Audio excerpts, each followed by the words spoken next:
Believe it or not, a single photograph is at the heart of a huge change to U.S. border policy. We're talking about a new rule that's going to affect nearly every single non-citizen entering or leaving the country. So let me ask you, are you planning any travel to the United States anytime soon? Maybe for a vacation, for work, or hey, maybe you're a permanent resident just coming home. If so, this is something you absolutely need to be aware of. Okay, so here's the bottom line. The new rule is pretty simple on the surface. If you are not a U.S. citizen, you're going to be photographed when you arrive and then again when you leave. That photo then gets fed into a massive facial recognition database. But as you can imagine, the implications of this one simple photo are, well, they're huge. All right, so let's really dig into what this new photo requirement means. Because, it's way more than just a quick snapshot. It's part of a much bigger, much more complex technological system designed to track everyone moving across the border. The fancy official name for this whole thing is the Biometric Entry-Exit System. What U.S. Customs and Border Protection, or CBP, is doing is using your face, which is a unique biometric marker, just like a fingerprint, to create a digital record of you coming in and out of the country.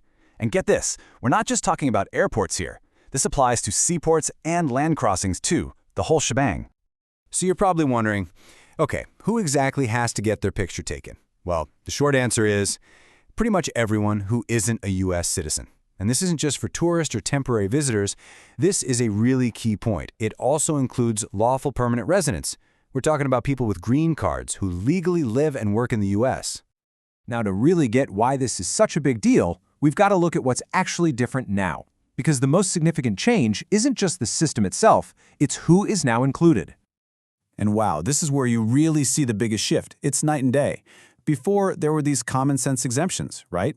Children under 14 and adults over 79, they didn't have to be photographed. Well, under the new rule, those age exemptions are completely gone. It doesn't matter if you're a toddler in a stroller or an 80-year-old grandparent. The rule now applies to you.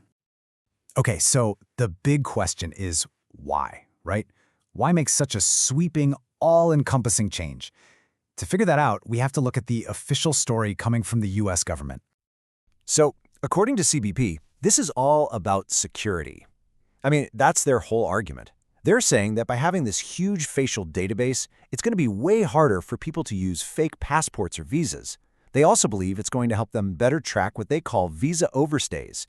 People who stay in the country longer than they're legally allowed to.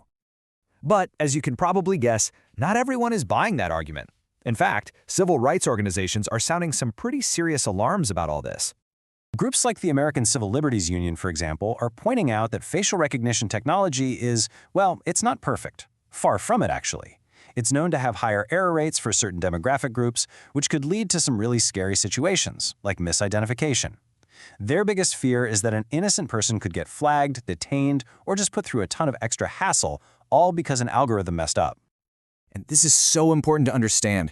The stakes here for any individual traveler are incredibly high. This is not optional, it's not a suggestion. If you refuse to have your photo taken, you could straight up be denied entry into the US, and if you're already in the country, it could even be grounds for removal. Okay, so we've heard both sides of the story. Now let's get practical. What's the timeline here? When does this all actually kick in? All right, so here's the rollout plan. The official rule was published back on October 27th. Now, it's set to officially take effect 60 days after that date, but, and this is a big but, this might not be the end of the story. Given how strongly some groups oppose this, you should definitely keep an eye out for potential lawsuits trying to block or at least change this rule in the coming weeks. So, at the end of the day, what this new rule really does is throw a huge, fundamental debate right into the spotlight. You've got the goal of national security on one side, and on the other, you have major concerns about individual privacy and whether this technology is even fair. And it leaves all of us with a really tough question to think about.